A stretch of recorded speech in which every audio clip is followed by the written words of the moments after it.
Good morning. I'm glad you're here. So I'll make a confession before I start. I have some notes that I don't have to have, but it kind of keeps me on target. And I about freaked out because they weren't here. And so Diane just walks out to the car and picks them up and brings them to me. But thank you for being here this morning. We are in the fourth week, the fourth session of a spiritual leadership training class, and we are glad you're here. We have visitors, and we're glad that you're here with us this morning. I trust these lessons are beneficial to you and you gain some insight, and it's helpful to you as we go on. So this morning, we're going to be talking about vulnerability. And I want you to be thinking about, we're going to follow the pattern in this class like we did last week. It's going to be a lecture, but then we're going to break for a time for you to talk. And so I just want you to be thinking about this, because this is what I'm going to be asking you to talk about in a few minutes. Just describe or just discussion. What do you think vulnerability is? So I did get feedback from last week's lesson, a couple of things. I just wanted to pass that on to you. It was mostly verbal feedback, and they were all good points. One of the feedbacks I got was, leadership is hard or difficult or challenging might be the right thing. Yes, it is. And we talked about that in our first lesson. So yes, it is. It's not something you just turn on the switch and, hey, all of a sudden I'm a leader. And another comment I got was, we're not all leaders. And that's a point really taken off of the first one. We're not all leaders, that we need to be good sheep. And that indeed is true. As I approach this class, I'm trying to talk about how all of us do lead from certain perspectives, but we're still not all leaders from a high level. But as we can, even today, whoever you are, then this slide we showed last Sunday is, we must start today to do the little things for the good of others, one day at a time, and let us all be the leaders we wish that we had. So whatever we can do and wherever we are, then hopefully we can learn to be better in the leadership role that we have, whatever that may be. And then another I got was, and this was a text, it was from Annette, and she's talking about growing. She says, the courage to change from being comfortable. I feel as Christians and or leaders that we have the tendency to get stuck in tradition, the way it's always been. And we need to get out of that, but look at what God wants us to do in our spiritual lives. And simply put, tradition is not gospel truth. Those are good points. We're going to be talking about in week 7, I think, growing and change. And even in today's lesson, we're going to be talking about courage. And so that's just some of the things that she was mentioning. So today is vulnerability. And so now I ask you a question. What is vulnerability? And as I ask you that question, let me prep your mind by saying, are you vulnerable? Are you willing to speak up and give an answer, and it may not be the perfect answer, and just take a chance? But I will tell you this. You're going to make mistakes. I make mistakes. We all make mistakes. And sometimes we need to just step out and just say, hey, I think this, or whatever. So some discussion from you. What is vulnerability to you? And honestly, I believe as we go through this class, it may develop a little bit different than you think it is today. Yeah, Darren? I think the modern term that gets thrown around more, because that just sounds weaker or something, but real is the word that I hear all the time. Okay, be real. In class discussion, talking about, and maybe the class or a group of friends talking about something at church or whatever, or in a work setting. Being vulnerable means being who you are. Okay. You're a person, not being your position or your status or whatever you might be. Be who you are. Not necessarily status. Tim? I think Andrew talks about God knowing our limitations. I don't think we know our limitations sometimes, and being able to discuss that and say, hey, I'm not good at this, I mean, there's people on my team that, I'm not good at this. What's the best way to do this? Yeah. I have to be willing to. Perfect. be vulnerable enough to say, yeah, that's not really my strength, it's yours, and so let's put it together as a team and work together, is what he's saying. And I think that's true. I have 2 or 3 hands up. Openness to risk. Openness to risk. Very good. She looked at my notes. I was going to say that. She was going to say that too, but I saw a hand over here. Chad? I was going to just say that, and I think a great example from Scripture of vulnerability in leadership is Moses. Okay. You know, the fact that he fought God at every turn when God chose him to do what he wanted him to do. Okay. And he said, no, I can't do that, no, I can't do that, no, I can't do that. And God finally said, fine, I'll get your brother to help you. And I think there's so many leadership lessons, especially on vulnerability, in that, because Moses knew his weaknesses to a fault. He thought he couldn't do it, and there's something to be said about having confidence, of course, but Moses was almost the example of vulnerability that we don't need to necessarily have in leadership. That's my opinion. Good point. Thanks, Jeff. Similar to what Allison said, but maybe rephrased, is being willing to put yourself in a position where the outcome is in question. Okay. You don't know what it's going to be, but doing it anyway. Yeah. All right. Again, yeah. I mean, I said you guys are not going to give the right answers. You are. When I think of vulnerability in leadership too, tying into some of the other things that have been said, it's recognizing that there's a problem and being open to the feedback to fix it, with the understanding that you might be a problem. Okay, good. I'm going to let you guys come up here and teach the class, by the way. Karen. I think something that I didn't understand until I was in a position of leadership is like sometimes you have to let things happen. Like you have to make sure everybody's having a part, and even if it's going in a direction that's not necessarily what you were looking for or how you expect it to be, like you have to kind of step back sometimes and let things morph into what they need to be, even if it takes us a little off the path and helps everybody Okay. learn. All right. Like, I think that's the hard part about being a leader and being vulnerable. Good. I saw, okay.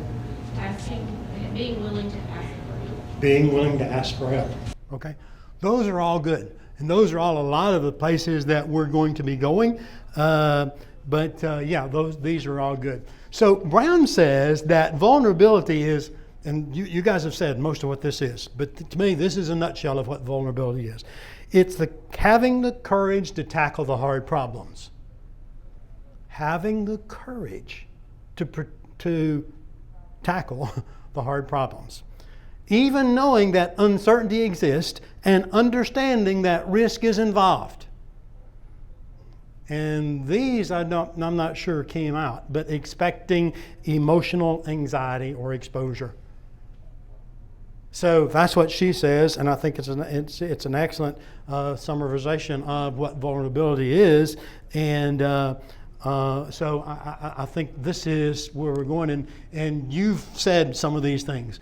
But a good leader, by the way, this is a quote I had last Sunday, and I think I'm going to leave it again in this lesson. A good leader knows they're not always right. I think that's kind of what, I think Kara's the one that kind of brought that point out. There is a need for vulnerability. Understanding now, vulnerability is uncertainty, risk, and emotional exposure. According to her, and I think that is a good point. Next week, we're going to talk about teams and the building of teams, and it starts with the basis of the dysfunctions of team is what we're going to be talking about, the absence of trust. If I don't have a good team, I start out as I don't have trust. Well, trust is there when we are vulnerable, when we are open to one another. And that is really important in building and getting started on a team. So that's the reason today I want to talk about vulnerability, even though I can't say the word, and in kind of a base to where we are going. So it's not, when we talk about trust, it's not just say, I trust you because I know that you normally do this and I can trust that you'll do it. That's not what we're talking about. We're talking more about, I need help. I'm sorry. Help me be like you. But if someone brings a point up, and rather than just throwing it aside, because if we do, everybody tends to do that, and we lose the opportunity to come together as a group. And you mentioned these type things as well. Really, how can I create vulnerability? Acknowledge weakness, leader first. Be careful about that. We're going to be talking about that in more detail. So acknowledge weaknesses and even ask for 360-degree feedback. That means ask my employees, ask my team members, ask 360 degrees, ask for feedback. And we'll be careful about that one too, and I'll be talking about that in quite a bit of detail as well. But so it all starts here. At the base, it all starts here of being willing and being able and having the courage to tackle the hard problems. So many times let's don't talk about that. It'll go away if we'll just ignore it. And somebody in here can probably say, yeah, you're number one at that. So it's difficult. It's difficult to take a problem and say, wow, let's just tackle it head on. But if I'm going to be a good leader, then that's what I need to do. Even in the light of uncertainty, risk, and emotional anxiety. Vulnerability is not weakness. And when I say we need to be open and show that we aren't a know-it-all, but it's not weakness. You know, we talk about meekness not being weakness, but vulnerability is not weakness as well. It's not just throwing out all my weak points and whatever, but it's saying it's okay to say, yeah, that's not my strong suit. Help me out. That's what I'm talking about my weakness. It's not, for example, oversharing. It's not just, let me cry about this and let me tell you all the ways that I can't do this. And that's not what we're talking about when we talk about open up about your weaknesses. It's just open up about your weaknesses is just talking about the points that I may not be the strongest at. And as a team, if we all put our points that we're not strongest at and help rely on others, then we can help grow and be better as leaders. And again, uncertainty, risk, and emotional exposure or anxiety. So the next thing that I want to talk about, and I'm going to mention it to you 3 times. And I'm going to say it 3 times because I think it's important. I think it's very important. And I think it helps show us vulnerability and what it means. So first, it's the man in the arena speech. And that's Teddy Roosevelt. So the first one is, I was visiting a home, and I went into a home and was visiting, and I went into the office. And by the way, if you don't recognize this guy, this is my son. And so we were visiting him, and I went in this office, and I looked and go, wow, he's got the man in arena speech on his wall in his office. I thought, man, that is great. And by the way, he was here just recently, and I confirmed with him what I'm getting ready to say is true. My love for this speech and his love for this speech were independent. I didn't say, hey, Alan likes this, it must be good. Nor did he the other way around. So independently, we came in, we looked at this speech and says, wow, this is really, really important. So that's the first thing that I want to mention. The second thing I want to do is just to go over this speech. It's not the critic who counts. It's not the man who points out how the strong man stumbles or how the doer of deeds could have done them better. The credit belongs to the man who is actually in the arena, whose face is marred with dust and sweat and blood, who strives valiantly, who errs, who comes short again and again, because there is no effort without error and shortcoming.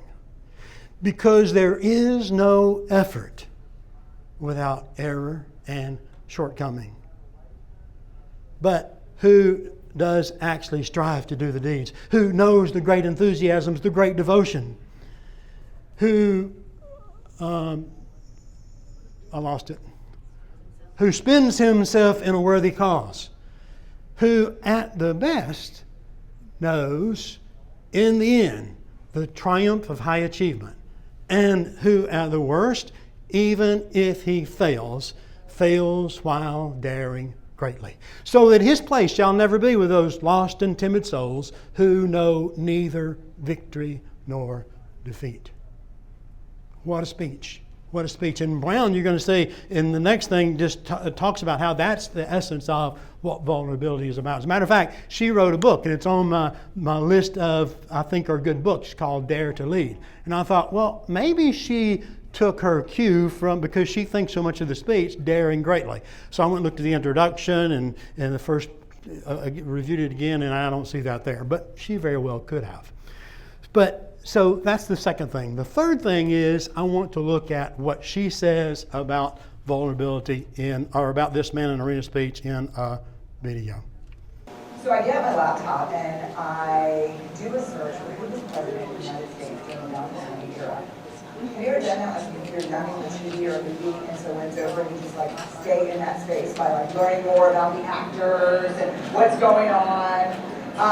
I've been doing this long enough to know this is like, you're laughing with me, not at me. So I put it in, and Theodore Roosevelt comes up, and a quote comes up. And I read it, and this is what it says. It's a quote from a speech that he gave in the early 1800s. It was long, and a lot of people call it the man in the arena speech. And this is the passage that changed my life. It's not the critic who counts. It's not the man who points out how the strong man stumbles or where the doer of deeds could have been better. The credit belongs to the person who's actually in the arena, whose face is marred with blood and sweat and dust, who, at the best, in the end, knows the triumph of high achievement, and who, at worst, if he fails daring greatly. So the moment that I read that, I closed my laptop, and this is what shifted in me. Three huge things. First, I spent the last 12 years studying vulnerability, and that quote was everything I know about vulnerability. It is not about winning, it's not about losing, it's about showing up and being seen. The second thing, this is who I want to be. I want to create. I want to make things that didn't exist before I touched them. I want to show up and be seen in my work and in my life. So then she goes ahead and says, if you're going to show up and be seen, there's one guarantee, and that is you will get your rear end kicked. This is a guarantee. That's the only certainty you have. If you're going to go into the arena and spend any time in there whatsoever, especially if you've committed to creating in your life, you will get your rear end kicked. So you have to decide at that moment. I think for all of us, if courage is a value we hold dear, this is a consequence, and you can't avoid it. The third thing, which really set me free, she said, and I think my husband argue has really been somewhat dangerous, is kind of a new philosophy about criticism. And that is, if you're not in the arena also getting your rear end kicked, I'm not interested in your feedback. Period. That's it. And then she concludes by saying, For me, I want it. And I'm an academic. I'm hardwired for wrestling around and stuff like that. Hey, you forgot all this literature. Or, hey, you should have done this. Or terrible sentence of instruction over here. Like, let's do it. I love that. But if you're in the cheap seats, not putting yourself on the line, and just talking about how I can do it better, I'm in no way interested in doing that. I hope that was loud enough for you. We have to be careful with other classes. I think we have gone a little bit loud from time to time, and so I hope you can hear that, though. So, rule number one for success, show up. Show up. Get in the arena. We need to have the courage as a leader, if I'm a leader, and whatever leader I am, to be vulnerable, uncertainty, risk, emotional exposure. We need to be ready and understanding those things. So Brown says that vulnerability is the birthplace of love. If I'm going to have love, then first I have to be vulnerable. I have to put myself in a position to be vulnerable and show up. I think it was Darren who said early on, just be real. Just be real. So I have to just be real if I want to have love. I have to have vulnerability, but not only in love, but in belonging. and in joy and empathy and creativity and innovation. All these things require vulnerability, even in trust. And as I highlighted, that's where we're going to start next week in the dysfunction of the team, is not having trust, and vulnerability needs to be there, and then we're going to build on that. So we'll talk about that next week. And then in a week to come, we're going to be talking about change and how vulnerability is the birthplace of change as well.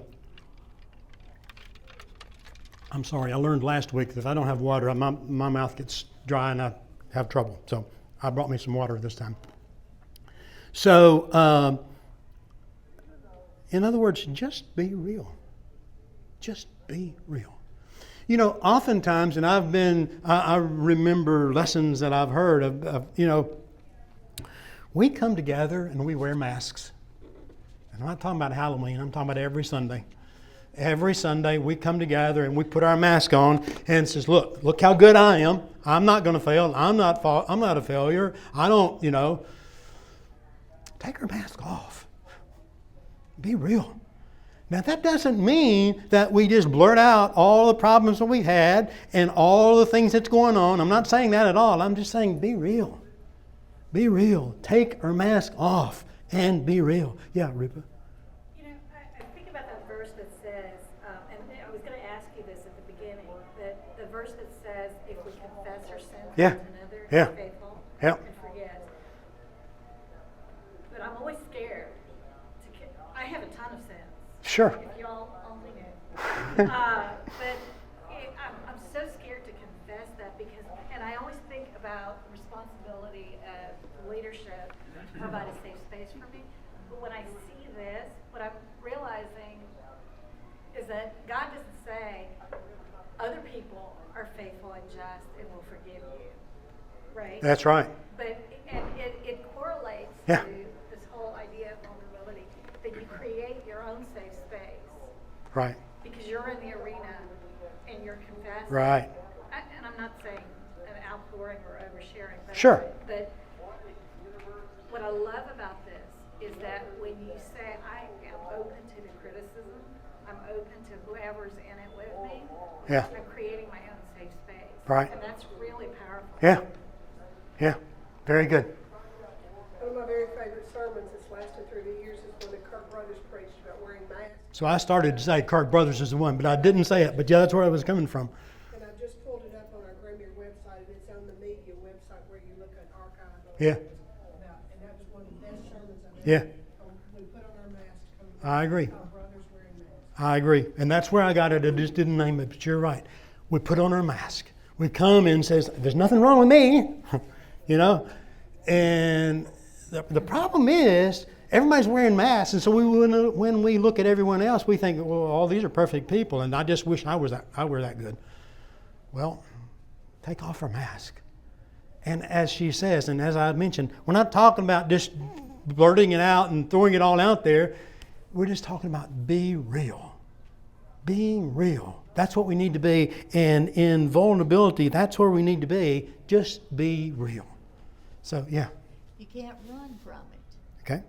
You got to stand there and face it, good or bad or in between, but a good leader won't run from any situation.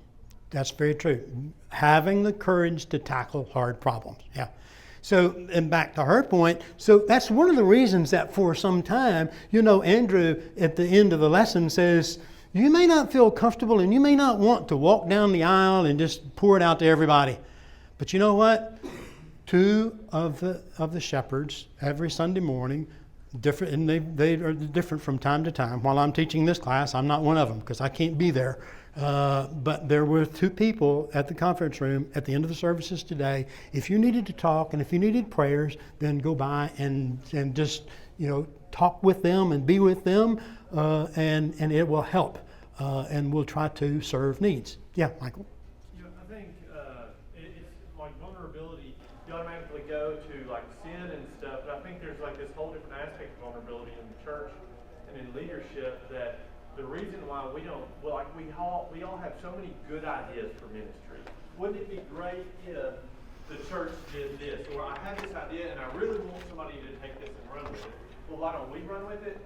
Because we're not vulnerable enough. Because, you know, the full act should be, well, it's not about winning and losing or success or failure, but about pushing forward and letting God give the blessing, if God so sees to give the blessing, but we're afraid, well, what if I do this and nobody shows up? Or nobody signs up, or nobody whatever, and then I'm going to look like a fool because nobody wants to do my idea instead of just saying, well, let's just do it and see what happens, and if God blesses it, then it's going to be wonderful, and if God doesn't bless it, that's God's choice, not blessing. Guess what? We're going to make mistakes. And a mistake may be we're going to try something and it doesn't work. Okay, fine. But I'm going to get that out a little bit more as we go on. Yeah, Tim. Like you said, by being vulnerable, you do two things. Number one, you learn because you're going to fail and learn from it. But number two, you develop trust with people that you're leading because you let them try your idea. We all have kids, and you know they all come up and we say no way more than we say yes, right? I mean, Carson's like, I want to go fishing in this little creek below the house. Carson, there's no fish there. Puts bread, goes down there, sticks a hook in the water, and catches the fish. Okay? I mean, what do I know, right? I mean, you learn every day, but now I developed trust with him because he got to do what he wanted, and you know, I mean, it's just a small example. Okay. By doing that, you learn and you develop trust. Yeah. Good point. Good point. We ought to learn how to accept other people's vulnerability too. I mean, That's you may have your vulnerability, but you know, I was thinking as you were saying that is that think of mistakes that the eldership has made in this congregation. The only one I could think of was back a long time ago when we decided to have two services. Well, we had two services, you know, so we had this small number in the morning, and then it was like the numbers kind of dwindled, and it's like, maybe that wasn't such a good idea.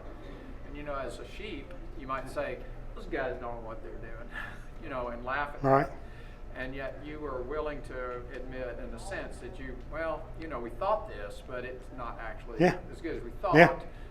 You know, we had Wednesday night meals, you know, and that was great, you know, and then it kind of got to not be great. It's like, that just didn't work. Instead of us looking at you saying, you guys messed up because you didn't keep it up, or you didn't do this, or you didn't do that.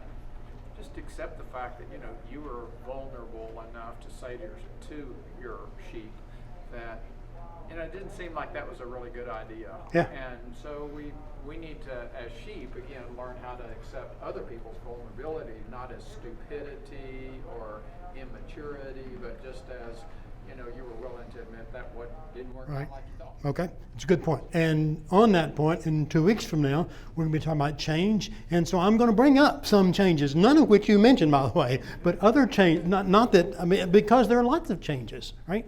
So I'm going to be mentioning some of the changes in positive directions that we have done. So anyhow, take the mask off and just be real. So I first learned about Brene Brown and Simon Sinek, which you'll hear me refer to regularly, in what's called a TED Talk conference. And she says about this TED Talks conference that there are few people here that's leading, and by the way, they're motivational speeches, more or less. There might be a better definition, but let's just say motivational speeches. There are very few people here who are afraid to fail. And examples for people who are afraid to fail, and by the way, you guys mentioned that before we got to it, but Thomas Edison, you know, look at the lights, look at the power, we wouldn't have all this stuff if it hadn't been for Thomas Edison, but it didn't just all of a sudden appear. He tried, that was a mistake, that didn't work, let's try it again, that didn't work, on and on and on and on and on. And then he did discover. And so mistakes happen. Steve Jobs is another one. Man in the Arena is another example of people failing and then going forward. So the next thing I want to mention is shame and guilt. There is a difference between shame and guilt. Shame is not guilt. It's focus on self, saying, I am bad. That's not good. It's destructive. It erodes our courage, and it fuels disengagement. Why, other than the things I just mentioned, why scripturally should I not say, I am bad? In Genesis, the first and or second chapter, I believe it's the second chapter, maybe 1:26. God said, it is good. Well, God said it is good, but God did what before he said it is good? He created Created us in his image. We are in the image of God. So who am I to say I am bad? But it's okay to say I did bad. That's guilt. And guilt is a good thing for us. It's good. It's just as powerful as shame, but it has a positive influence because it can help us understand. And after we go here, now we can do what? I've done bad, and so I don't want to do what? Keep doing bad. So that helps me change and get my life right. But I am bad. That's not what we should be saying. So shame is bad. So how do we get shame? This is Brown saying this, and she says, if you want shame, there's 3 things that's necessary, 3 ingredients. You could put in a petri dish and you want to grow shame. And they are silence, secrecy, and judgment. You ever been in a situation where we like to keep things silent, we like to keep secret, and we like to point our fingers to other people? Well, we create shame and we develop shame in our life if we're doing that. So we need to be careful, for sure, not in church leadership. But furthermore, attacking people, especially if I haven't gone to them and talked to them and gotten their perspective, attacking people is just showing insecurity. It's unethical and it's ineffective. And I might even add another word. You can even classify it as sin. It's gossip. It's sin. It's putting somebody else down. And so these are things we need to avoid. Vulnerability is the way out. Empathy is the antidote to shame. As a matter of fact, last week we looked at this film on empathy. When we lose the capacity to care what others think, we've lost people, connection, and empathy. And the best words that we can say, this is what we heard last week too, the best words that we can say when someone is hurting or needs help is just put our arms around them and say, me too, me too. So courage, do you have it? Is it important? And I think these are questions that we should answer among ourselves. What can I do to be better? What can I do to gain courage? Because it is important. And I found an article that's talking about 7 qualities of great leaders, and courage is one of them. And in this article, he quotes Winston Churchill, who says, "Courage is rightly considered the foremost of all virtues, for upon it all others depend." Goes on to say that one of the most important qualities of a good leader is courage. Having the quality of courage means you're willing to take risk, even when uncertainty is there. You have no assurance of goals, because in life, you have uncertainty. In business, you have uncertainty. Every commitment you make, risk is involved. If you go back to our 3 things, uncertainty, risk, there are 2 of them, as well as emotional experience. So he says, among the 7 leadership qualities, courage is the most identifiable outward characteristic. And so he lists those 7. And you can always see there's several places you can go. Leadership should be these. And it's always a different list. So there is no specific list, but this is a really good list in my mind. Vision, courage, integrity, humility, strategic planning, focus, and cooperation. Then he goes ahead and he says that people are the most important thing. You need to focus on them. We mentioned that last Sunday. But he gives some examples. And we also mentioned the first one last Sunday. If you have something bad to say, or even some critical thing to help someone, go to them and talk to them in the face. Go face to face to talk to somebody. Don't take a cheap way out. And then he says delegate. Delegate as much as possible. And there's biblical examples of that too, by the way, in Exodus, the 18th chapter, and again in Numbers, the 11th chapter, when Moses was told, in Exodus, the 18th chapter, Jethro comes to Moses and he says, you got too much on you. Delegate. And so Moses chose people to help do the work. Nehemiah delegated in the rebuilding of the walls in chapter 3. He puts people in front of their own place of where they live, of building the walls. So he delegated people to build those walls. In the Acts, the 6th chapter, delegation, the apostles had a problem. The Grecian widows, were not being cared for properly. That's something that needed to be taken care of. But he's saying, I am, the apostle says, I don't have time. And so we need to appoint good men to take care of this. And so they did. We don't know, they weren't necessarily called deacons, but certainly they had a job of a deacon. Prepare as much as possible. Any decision made now, confidently made and committed to delivery, is better than agonizing. So make a decision. Don't just put it off and go on and sweep it under the rug, but make a decision.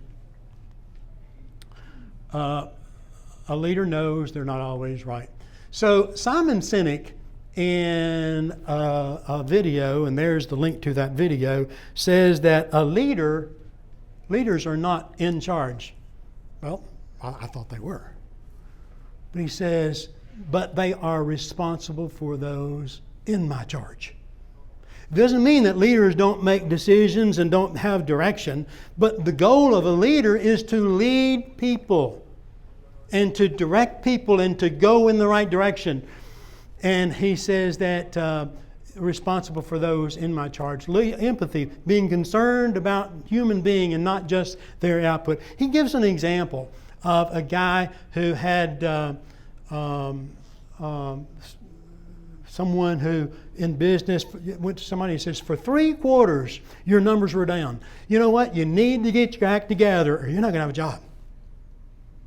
But he says, another way of going about it is going to him and says, you know, for 3 quarters now, your numbers are down. Is there something wrong? Is there something in your life that I can help about? That's something, I mean, are you off target? So let's talk about it. Let's pull together and work together. That's the right approach. That's people-oriented. That still doesn't mean that he may not lose his job if things are but give an opportunity to see if something strange is going on in his life that I can help you with. That is being a leader. He says there are 2 things that a leader must have. Empathy. We've talked about that quite a bit, so let's go to the next one. He says perspective. Perspective. So in this, he says not the finite, we're obsessed with beating the competition, but the infinite. Where there are no winners or losers. You're competing against yourself. You know where you're going. Now, understand, everything's not a win-win. He says, don't look at this win-lose. I win, so you lose.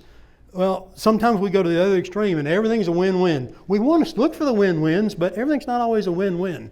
But what we need to do is compete against ourselves. Know where I am going, what I am doing, how I can make myself better and going forward. It's not about the battle. It's not about this particular thing. It's about the war, looking at the long-term picture or the big picture. Because you see, finite is, somebody mentioned this too, by the way, in the comments, but they're fixed rules. They're agreed upon objectives, like baseball. Hey, I'm a baseball fan. I love baseball, but there are rules. You have to abide by them.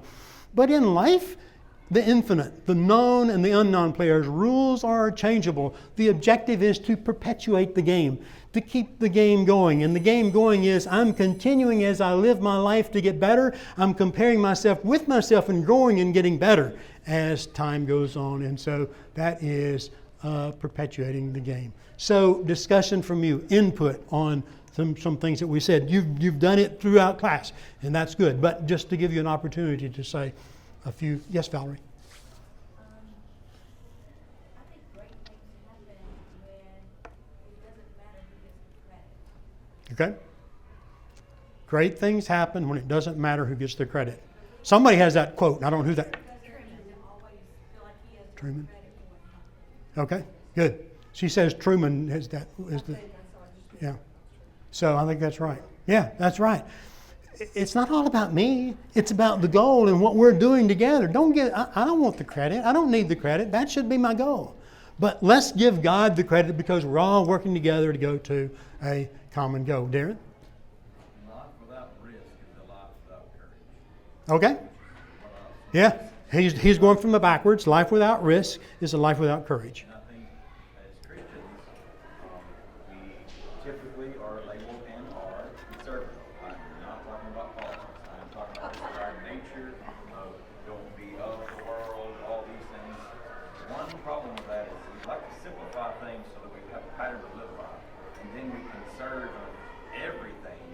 I think that keeps us from being vulnerable.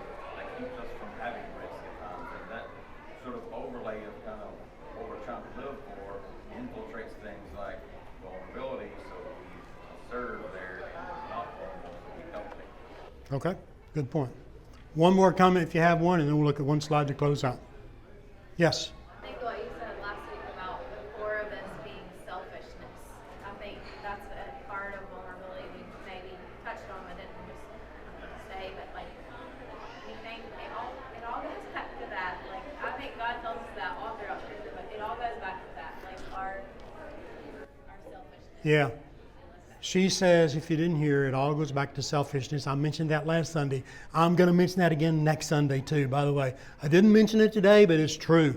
Absolutely true. When we're selfish, just like Valerie said, it's not me. I don't want the credit. I don't need the credit. If that's my goal, if that's my aim, then we're progressing and going forward nicely. So finally, again, reverting back to this birthplace, vulnerability is the birthplace of love, belonging, joy, courage, empathy, creativity. It's the source of hope, empathy, accountability, and authenticity. Take my mask off. If we want, I think we should, but if we want greater clarity in our purpose, deeper and more meaningful spiritual lives, vulnerability is the path. I hope the class has meant something to you today. I hope you can take something from it and grow from it. Thank you for being here. Next week, teams.